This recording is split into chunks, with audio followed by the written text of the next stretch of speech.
situations as such, it also leads to Robin Hood syndrome. Feel like, okay, I'll be the savior and I'll do it all, and I therefore promise everything. When you have that debt burden, you have to spend quarter to a third of your revenue on interest payment. Cronyism plays a big role. So, because the government cannot bring in efficiency, improve the revenue schemes, as you were speaking, so they rely on a few oligarch businesses. Not only are we a low taxing country, we are a very low income taxing country. That the revenue to GDP ratio in Bangladesh is one of the lowest in the world.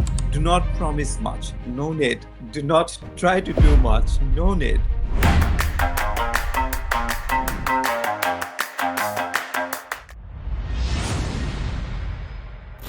Hello, everyone. Good morning, good afternoon, good evening from wherever you're listening from around the world.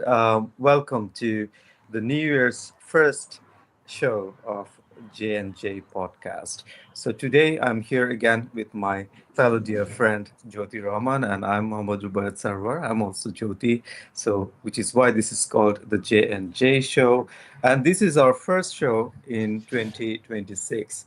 So, as you know, whoever have been following us, we cover the global south to south issues as we travel around the world working for the global south.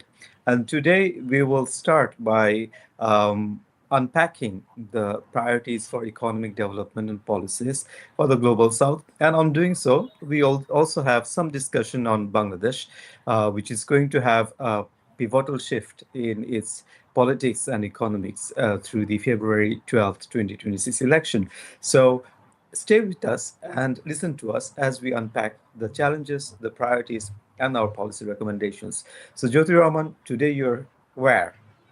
Good to have you. Good to talk to you again, Rubaiyath, and welcome to our listeners. I think it's still okay to say Happy New Year, even though we are now 18th day into January. Today, Rubaiyath, I wanted to actually talk a little bit about, I wanted to start the year with the big macro issue that is actually hanging over a lot of countries, including Bangladesh, including many countries in the global south, and talk about that big picture. But also, we have a few shows coming up. I think our plan is to do back to back, right? So I'm in Cairo, then you'll be going to Addis, and then maybe we would try to catch up in Dhaka, right? So, and we have got the Bangladesh election coming up. We've got economic policies in Bangladesh that we've been writing about, pros and cons, and things we need to understand what the parties are promising. So, a lot of things to talk about. So, before we get to those, in the upcoming episode, I wanted to set the scene with this big debt overhang that many of our countries find themselves in. Many governments come in and they feel weighed by this. So that's the idea. Fantastic. So, as you said, please unpack to us the priorities as you are talking about. Let's start from there. Okay, a few more charts, I guess. Okay. Well, these charts are not mine. These charts are all publicly available IMF charts. Okay, so I do like making charts, and I think that chart is the most important thing that a public policy economist can do. But these I take no credit for these. These are all publicly available IMF publications. Okay, so what happens with debt? What are the issues that we're talking about? Um, when a country runs a primary deficit, okay, so that's the difference between revenue and all expenditure that are not interest payments. So if you run a deficit, primary deficit, you have to finance that somehow, right? And that financing is usually you take on debt. So if you're a country that is continuing to run deficits, primary deficits, not interest, the overall deficit includes interest payment. So that's a separate calculation. The calculation that matters for debt going up over time is if you run primary deficits. So if a country continues to spend money on programs other than interest payment, so discretionary programs, whether it is infrastructure, whether it is subsidies, whether it is salaries of public servants, things that government decides to spend on. When countries spend more than they can take in on revenue, you have to finance that somehow. And that financing is usually by borrowing, and debt goes up. Okay? And we have seen, so left-hand chart here is showing that most countries in the world, for much of the period between since global financial crisis, had been running primary deficit. So they had been incurring debt. It turns out that the financing needs, so if you're running debt, you need to, if you're running deficit, you need to borrow. Your financing needs are actually pretty high, turns out, in rich countries. Okay, poor countries are actually, their financing needs are smaller. Now, there is an issue here. It's not so much that the poor countries are more virtuous or they are more capable. It's actually the other way around, that they cannot run large financing needs. They cannot run large deficit because they will not be able to finance it. They will not be able to borrow the money. So rich countries can afford to borrow more and then be raking up more debt. And you can see this interest payment to revenue. Poor countries, even though their financing need is low, relatively speaking, for them, borrowing is more costly. Okay? Because A, people don't want to lend to them, and B, their capacity to repay through revenue is small. Rich countries may run large deficits, but they can borrow a lot more and they have a much bigger revenue base, so they can afford to pay. So you can see that advanced economies, the blue line, has very low interest payment to revenue, even though their financing needs are much higher. Okay? Whereas red line, which is emerging market and developing economies, excluding China, even though these countries have smaller financing need, their service burden, their interest payment to revenue is much higher. And it is exactly the same thing in Bangladesh, that we seem to have a low debt to GDP ratio. We seem to have a low budget deficit, but our interest payments to revenue is actually well over 20%. So if we had Bangladesh in this chart, it would be off the scale, right? Now, some more photos. So we don't want to be just pouring charts. We also want to mix and match a bit. So as I mentioned, I'm in Egypt, right? This is a new capital city that the Egyptians are building. So Cairo is, as I said, it's more packed than Dhaka. It's more hustle and bustle than Dhaka. Right? So it's a mega city. There is no room in Cairo. So they are building a new capital city. Now, you would expect in a new capital city government buildings and ministries and so on. But they have these massive gates and monuments. It looks like they're building a city for the age of the pharaohs. Okay? And this is the gate to the new administrative capital. And they've been doing this for last 10, 12 years. So as you know, as the listeners should know, that Egypt had turbulent politics, not different from ours. A dictatorship was overthrown back in 2010. Then they had elections. Unfortunately, things did not go very well. New constitution-making process ended up in turmoil. There was a military coup. And now for the last 15 years or 12, 13 years, they have had a military regime that are building this new capital and so on. And this is the public finance picture here in Egypt. So they had been running this large primary deficit for a while after the revolution. Okay, so this is basically the government's, the military government's new capital scheme. It was a country that already had pretty high debt to GDP ratio, already over 80%, and then it started ramping up. Interest expenditure to revenue started going up. At one point, it crossed more than 50%. So more than half of your revenue that you are earning, you had to spend paying interest. More than half of your budget going on non-discretionary. You have to pay your interest, otherwise you default. And if you Indeed. default, then you have other problems. And you're paying to the likes of IMF? No, a lot of this borrowing was actually from market. So they have large Okay. euro bonds. So they borrowed in the market, foreign currency market. They borrowed from domestic banks, and they had bilateral loans from Gulf countries, from Turkey, from China. So a lot of this was not from the traditional IMF World Bank. So it was So considered. just hang on for 10 seconds as let me unpack to the audience who are joining from around the world and also from Bangladesh. So welcome again to J&J show. And today we have started the to air 2026 and Jyoti Rahman is unpacking the issue of debt financing that's looming on the global south, and he's explaining how the global south is burdened with debt financing. He was giving us a scenario analysis of the world and the comparative analysis of the developing economies as opposed to advanced economies.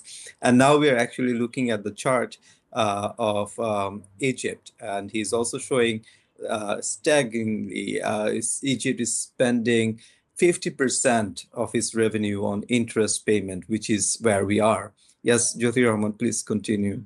Yes, thanks for the recap. So most of the borrowing that happened before COVID was not from the Washington partners. These were mostly from the market, domestic and foreign, and also from non-traditional partners such as the Gulf countries, Turkey, and China. So the idea was that they would build this new capital that would lessen the burden on Cairo, that would create an economic boom, both in the short term and long term, infrastructure development, etc. And debt would be taken care of because you would grow your economy fast enough to pay down your debt. But when you end up with more than half of your budget going into interest payments, that basically means you don't have money to spend on your other needs, your social safety needs, your law and order, your education, your health, and so on, right? And so basically, to stabilize debt, what we can see is after COVID, Egyptian government has been running large primary surpluses, and because they have to save the money to pay down the interest debt. They still have large overall deficit, and interest payment in 2025, 2026 reached something like about 70% of revenue. Wow. Okay, and one big reason for that was they had a massive depreciation. So Egyptian pound went from something like 15 to 20 pounds per dollar to around 45 to 50 pounds per dollar. So if we think about the depreciation shock that we had in Bangladesh, going from 85 to 120, that kind of pales in comparison, right? It goes from 1520 to 4550. 300%. So, Yeah. but you're also projecting that it will come down by 2030. So let's not go there right away, but you're saying that almost 70% of the revenue of Egypt is going into interest expenditure. Do you want to shed some light on how it looks into Bangladesh? Or you Um, would want to come to that later? yeah. So no, let me switch off the slide for now, and Yeah, as you switch on the slides, and the tour guide was explaining to me. He was asking basically, "Do you see all these gates? And you know the meaning of the gates, and even the Arc de Triomphe in Paris. What do they mean?" And he was saying that. So whenever the military entered Rome after a victory in a war, so a new gate was erected to celebrate the victory. So every gate is basically a historical triumph.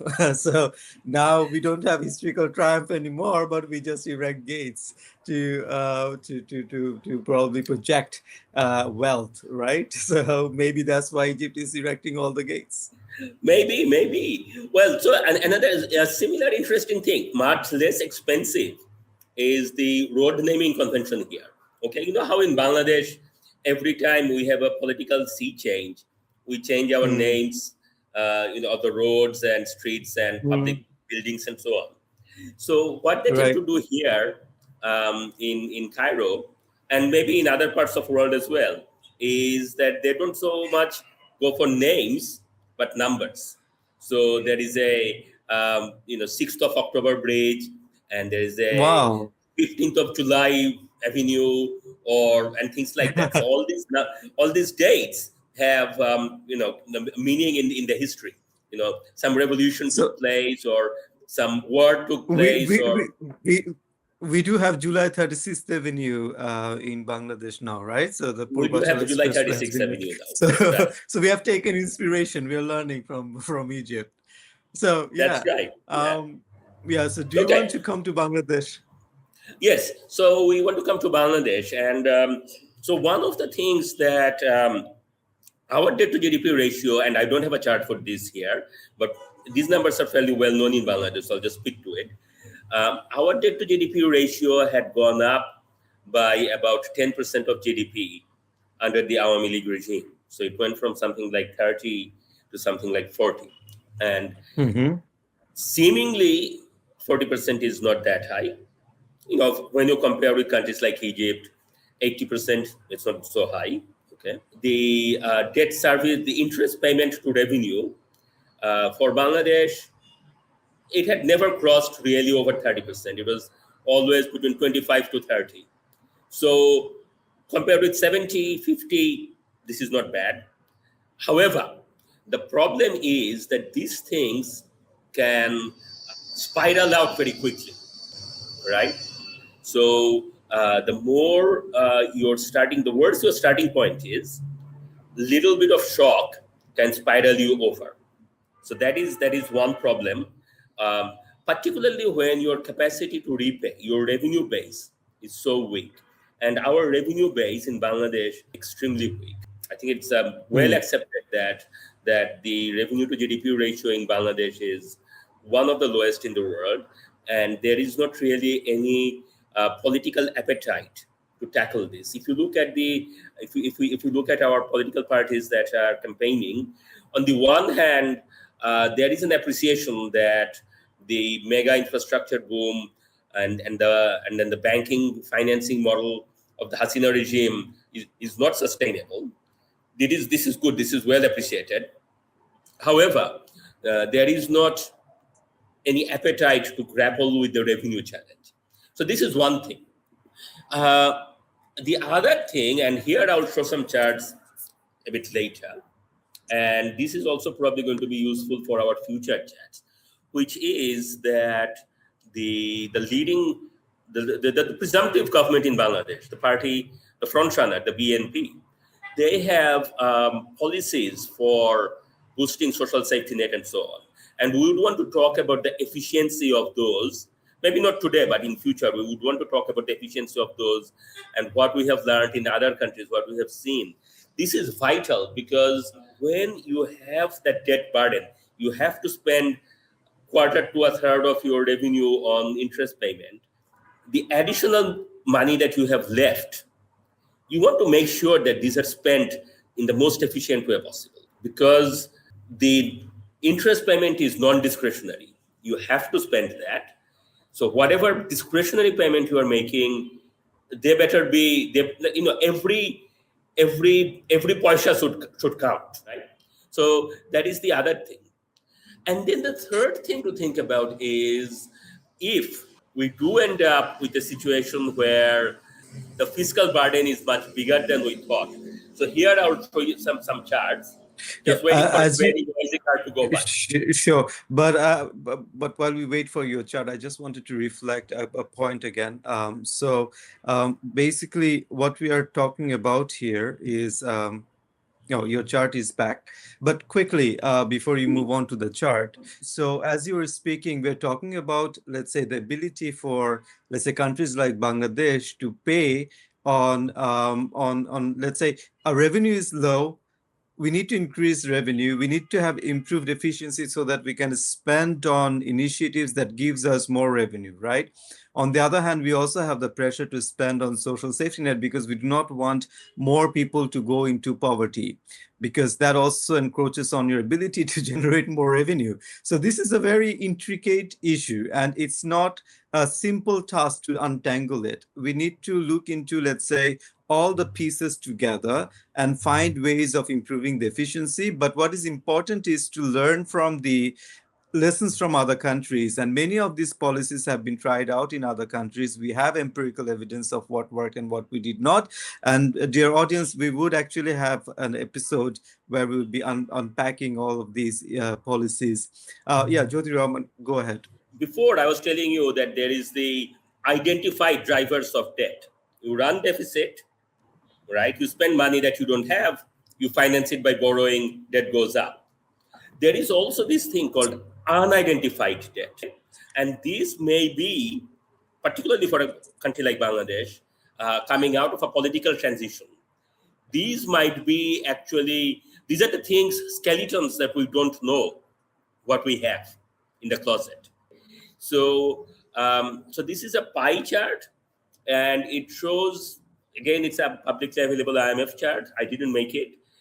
It shows components of unidentified debt in selected 17 countries. Okay, so these are emerging market countries that are comparable with Bangladesh, and so Bangladesh is not in the database, by the way, because this data is from 2010 to 2023. So obviously in 2023, the Hasina regime would not have disclosed this data. Therefore, we don't know what the picture looks like for Bangladesh. Okay.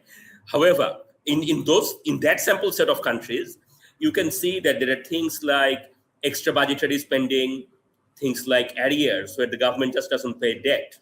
Okay. And then there are these things called materialization of contingent liabilities. What does that mean? Say if you have an SOE, state-owned enterprise, okay, whether it's Biman or Janata Bank or whatever, right? And government has an obligation with that enterprise that should event X happens, in the event of a loss, in the event of a capital expenditure, whatever, some contingency happens, government, as in the budget, is going to capitalize that SOE or give cash injection or take on their debt, whatever. Okay, so there is a contingency and there is a fiscal impact. This is a huge thing in developing countries. Legal claims against the state. So previous regime may have gone into some agreement with somebody, pick up names, Adani, whatever, okay? And now the new regime, after the uprising, elected government says, we don't want to uphold that. That party sues the government, and as unfair as the deal was, you end up losing the legal case, and you have to pay actually more. It's a possibility, it's a risk. Bank recapitalization, that's another big one. And again, we know that we have had banking problems, and at some point, we need to, it may well cost taxpayers money. So these are the components of unidentified debt or hidden debt. And this is something that we need to, one of the tasks of the newly elected government, I would argue, would be to really disclose exactly where various things are, both for their own political reasons, but for us, particularly important for us, is so that we can assess, we can understand, we can have an informed view about what is achievable and what is not in terms of government's fiscal capacity. Two questions. The economic white paper, it does not reveal this data? So the economic white paper that was done in 2024 did not get really into this.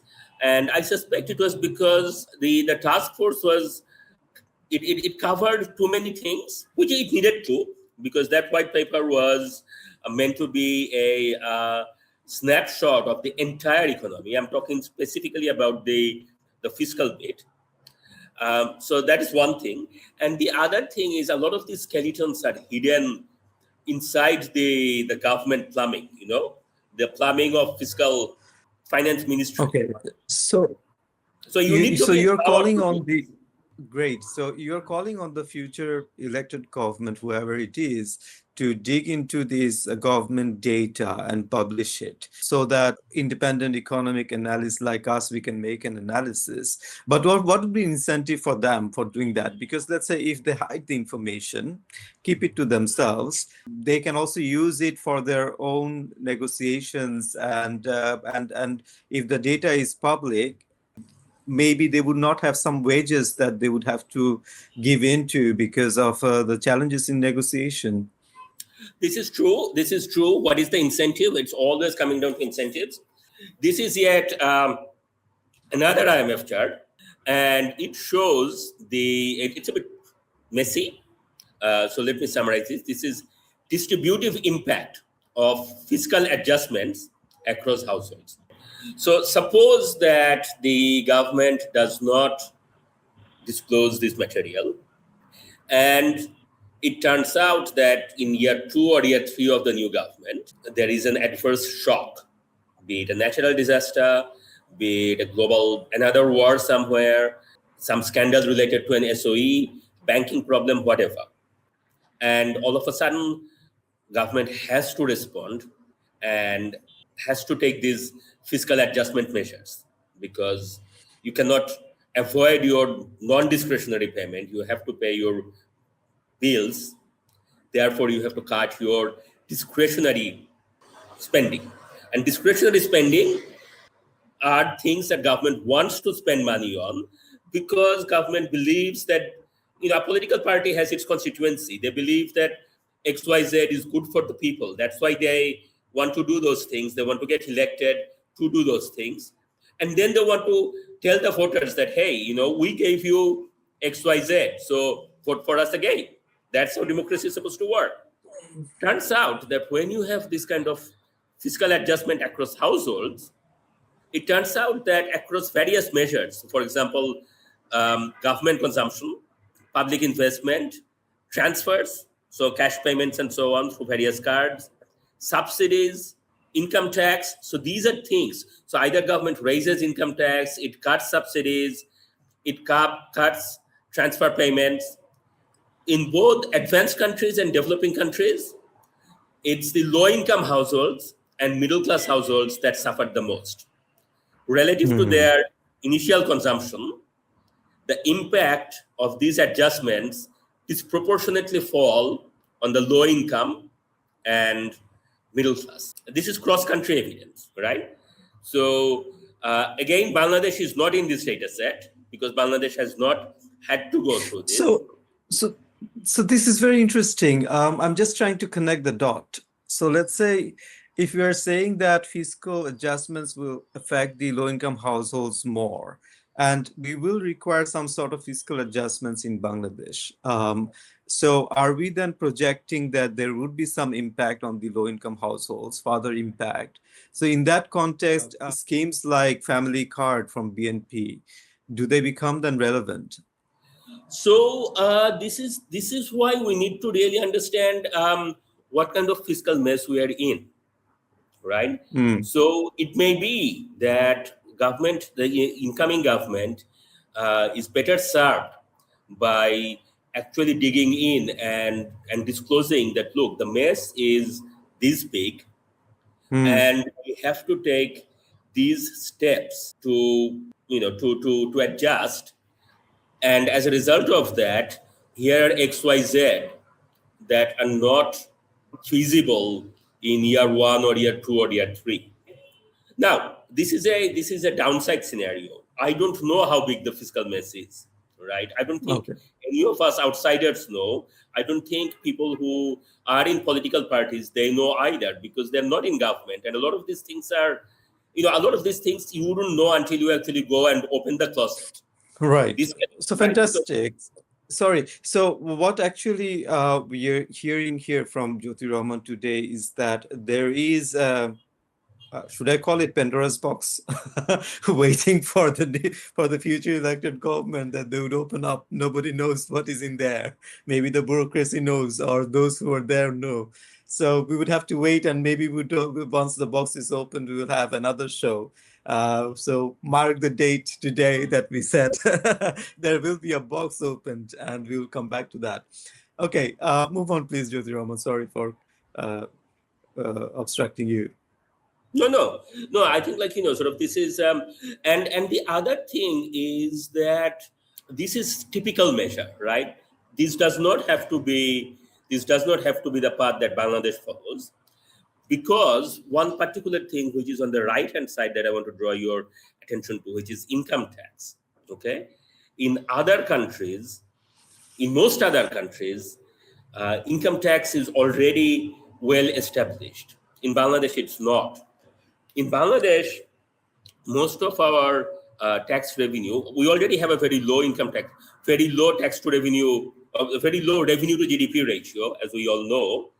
Within that, most of the revenue comes from consumption tax and import tax, not income tax. So not only are we a low taxing country, we are a very low income taxing country. We are a very libertarian country in that. Okay, so our fiscal adjustment measure, if we really want to be fair about these things, then we cannot do what typical other countries do and rely mostly on transfers and subsidies and so on.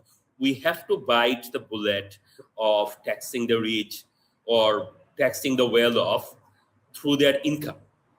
Okay. But here's the problem, and which is what I also wanted to ask, but we would be closing in 5 minutes. But so let's say the previous regime, they in Bangladesh, as we speak as a case, and in many other countries, developing economies, I'm sure even in Egypt. So cronyism plays a big role. So because the government cannot bring in efficiency, improve the revenue schemes, as you were speaking, so they rely on a few oligarchical businesses, right? And they incentivize them, and the cronyism begins, and the private sector businesses grow, but only in a certain section. So how would you tax the private sector and the rich when you are actually building on the rich? This is a very vexing problem, and ultimately the solution is not technocratic. The solution is political. Ultimately, there has to be an elite consensus between the politicians across the political spectrum and the rich and the wealthy. Okay, and that is basically the business class, the top CEOs and so on. That the social contract between the state and citizens needs to be revised, and the wealthy, the elite has to sort of formalize their relationship with the government, with the state, and pay taxes so that the social stability is maintained. And we whether I don't know whether the July uprising, the monsoon revolution, was a sufficiently large enough shock to bring forward that social contract. I know that it may sound crass to say this. 1,400 people gave their lives, but when I look back, I don't see any such social contract between our wealthy and the state. So that's a very dismaying or dispiriting note. But at the end, that is what is needed. That if we do not have that kind of fiscal compact, that the state needs to be paid for, because if the state is not paid for, then state is not going to be able to provide.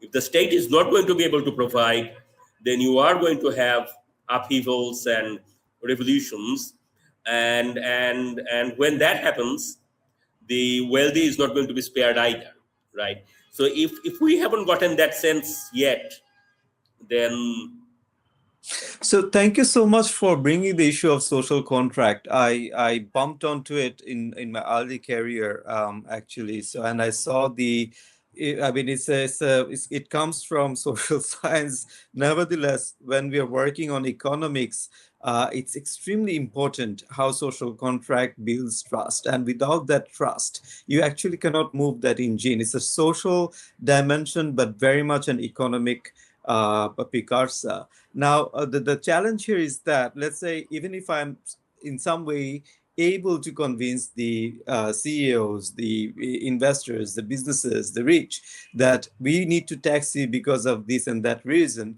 they need to trust that that money that they're giving will be spent well.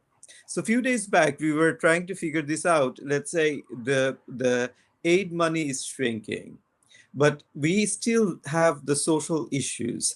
Without education, health, without skills, without reducing the gender equality issues, equity issues, disparities, without addressing the issues of climate changes and etc., our small enterprises, households, they would not be resilient, and they would not be able to go to their work to their promise, right?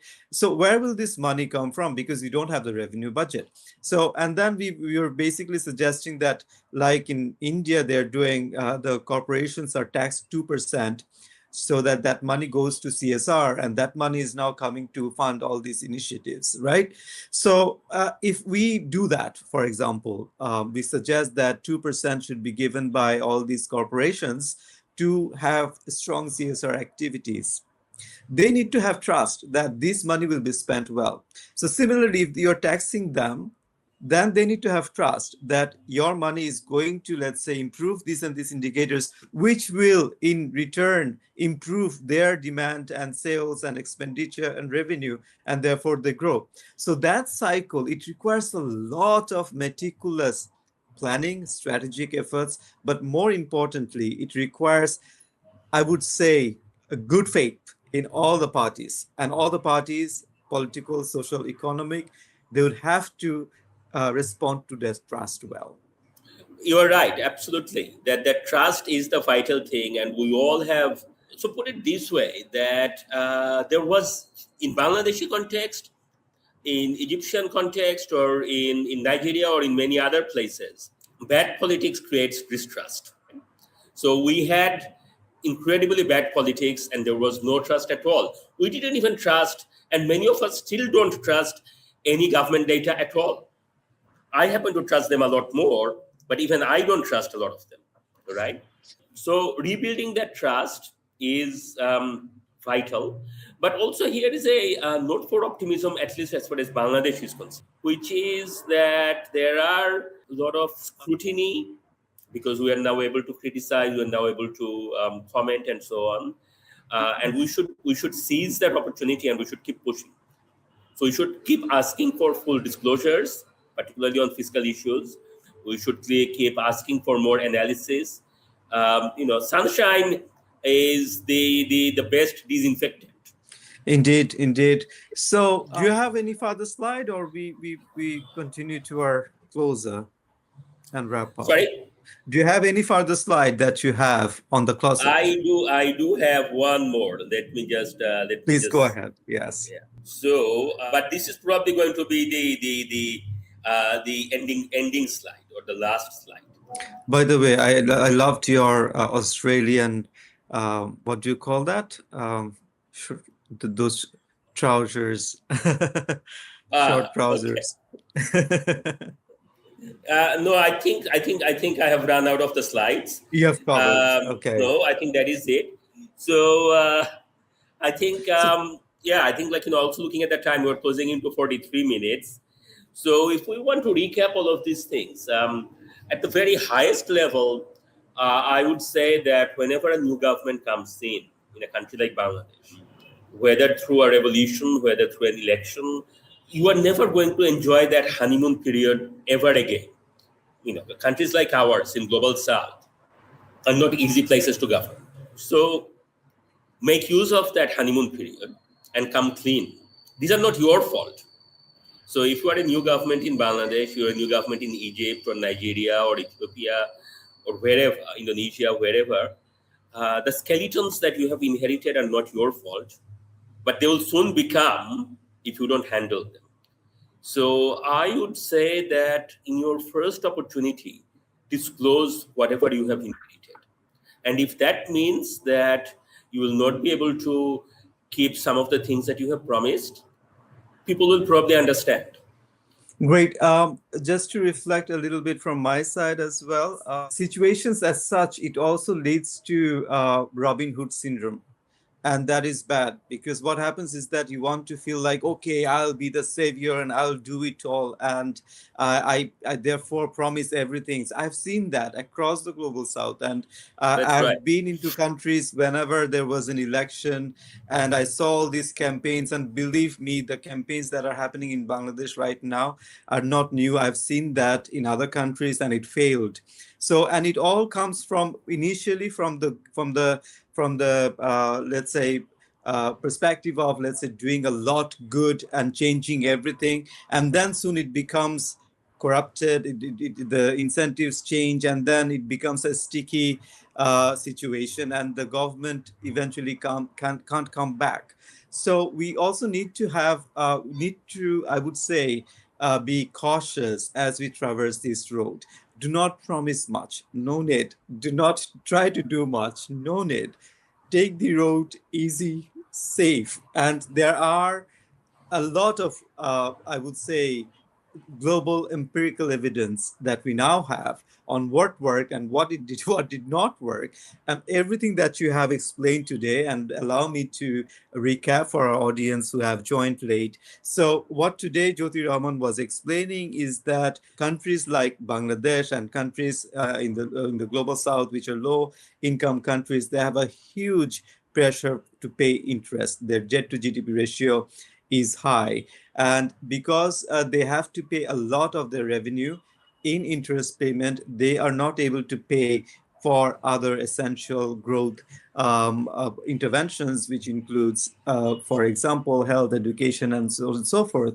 And so what happens is that eventually the country is in a perennial debt situation. So to come out of that, he was proposing that we would need certain sort of improvement efficiency in revenue collection, and and therefore he was at one point also proposing that the government and the private sector need to come to a social contract where everybody trusts each other, and therefore the government can tax the rich, and that money can then come into, let's say, building the blocks that would then facilitate the sustainable growth trajectory. And we were projecting elsewhere that 8% GDP growth rate or 6.5% would land us in a $1 trillion economy. That $1 trillion economy is not a magic bullet, but the problem is that we have to have good fundamentals and foundations. And that's what we were talking about today here. So thank you all for listening. Please do listen to us as we continue our discussion. And soon we will be coming back with a special episode on Bangladesh economy and the forthcoming election. So until then, today is the closer for the J&J podcast. Thank you all for listening. Thank you, Jyoti Rahman, for your beautiful presentation right from the heart of Cairo, where we are listening to the morning prayer. You can probably hear the azan blaring. This is the dawn prayer azan that has just gone up from the mosque. Cairo is also like Dhaka. There are mosques everywhere. Every corner there is a mosque. So, Indeed. um, top of the morning to you all from Cairo, and we will talk about all of these issues again, particularly all the things, Rubaiyath, that you mentioned about lessons. So maybe next time, next weekend, next episode, we can do Let's do that that. from what you have seen, Robin Hood syndrome, and the lessons. Okay, Thank you. thank you. Take care, everyone. Take care. Bye bye.